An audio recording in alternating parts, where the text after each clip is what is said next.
ઋષિ પંચમીની વ્રત કથા 2 સત્યયુગમાં વિદર્ભ નગરીમાં શ્યાંજિત નામનો રાજા હતો. તે ઋષિઓ જેવો હતો. તેમના શાસનમાં એક ખેડૂત સુમિત્રા હતો. તેમની પત્ની જયશ્રી તેમના પતિ પ્રત્યે ખૂબ જ સમર્પિત હતી. એક વખત વરસાદની મોસમમાં જ્યારે તેની પત્ની ખેતીકામમાં વ્યસ્ત હતી ત્યારે તેને માસિક સ્રાવ આવ્યો.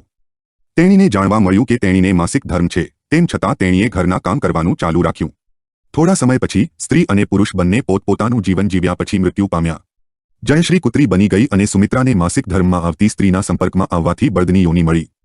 કારણ કે માસિક ધર્મની સમસ્યા સિવાય બંનેનો કોઈ ગુનો નહોતો, આ કારણથી બંનેને તેમના આગલા જન્મની તમામ વિગતો યાદ આવી ગઈ. તે બંને કુત્રી અને બળદના રૂપમાં તેમના પુત્ર સુચિત્રા સાથે એક જ શહેરમાં રહેવા લાગ્યા. ધર્મનિષ્ઠ સુચિત્રા તેમના મહેમાનોને પૂરા આદરથી વર્તે. તેમના પિતાના શ્રાદ્ધના દિવસે તેમણે તેમના ઘરે બ્રાહ્મણો માટે વિવિધ પ્રકારનું ભોજન બનાવ્યું હતું. તેની પત્ની કોઈ કામ માટે રસોડામાંથી બહાર ગઈ હતી ત્યારે રસોડાના ખીરના વાસણમાં સાપે ઝેરની ઉલટી કરી હતી. કુત્રી સ્વરૂપે સુચિત્રાની માતા દૂરથી બધું જોઈ રહી હતી. જ્યારે તેના પુત્રની વહુ આવી ત્યારે તેણે તેના પુત્રને બ્રાહ્મણની હત્યાના પાપથી બચાવવા માટે તે પાત્રમાં પોતાનું મોં નાખ્યું. સુચિત્રાની પત્ની ચંદ્રાવતીએ કુત્રીનું આ કૃત્ય જોયું નહીં અને તેણે ચૂલામાંથી સળગતા લાકડા કાઢીને કુત્રીનું ખૂન કર્યું. પીટાઈને બિચારી કુત્રી અહીં ત્યાં દોડવા લાગી. સુચિત્રાની વહુ રસોડામાં રહેલો બધો કચરો પેલી કુત્રી પાસે ફેંકી દેતી, પણ ગુસ્સાને કારણે તેણે તે પણ ફેંકી દીધી.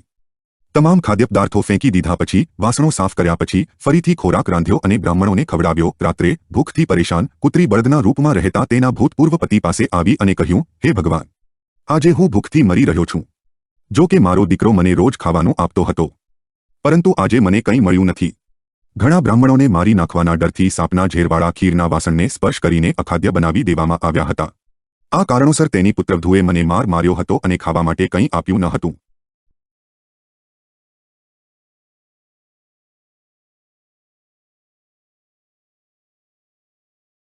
ત્યારે બળદ બોલ્યો, હે સજ્જન, તારા પાપોને લીધે હું પણ આ જગતમાં પડી ગયો છું અને આજે બોજ વહન કરતી વખતે મારી કમર તૂટી ગઈ છે. આજે હું પણ આખો દિવસ ખેતર ખેડતો રહ્યો. આજે મારા દીકરાએ મને ખાવાનું ન આપ્યું અને માર પણ માર્યો. મને આ રીતે પરેશાન કરીને તેણે આ શ્રાદ્ધને બિનઅસરકારક બનાવી દીધું. સુચિત્રા તેના માતાપિતાના આ શબ્દો સાંભળી રહી હતી. તે જ સમયે તેણે બંનેને પેટ ભરીને ભોજન કરાવ્યું અને પછી તેઓના દુઃખથી દુઃખી થઈને જંગલ તરફ ચાલી ગઈ. તેણે વનમાં જઈને ઋષિમુનિઓને પૂછ્યું કે કયા કર્મોથી મારા માતાપિતા આ નીચલી અવસ્થાઓ પ્રાપ્ત કરી શક્યા છે અને હવે તેમાંથી કેવી રીતે મુક્તિ મેળવી શકાય.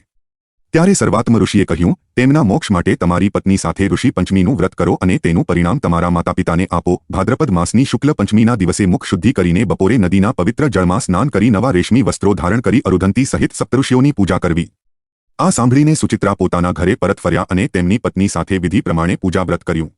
તેના પુણ્યને કારણે માતાપિતા બંને પશુ જાતિમાંથી મુક્ત થયા.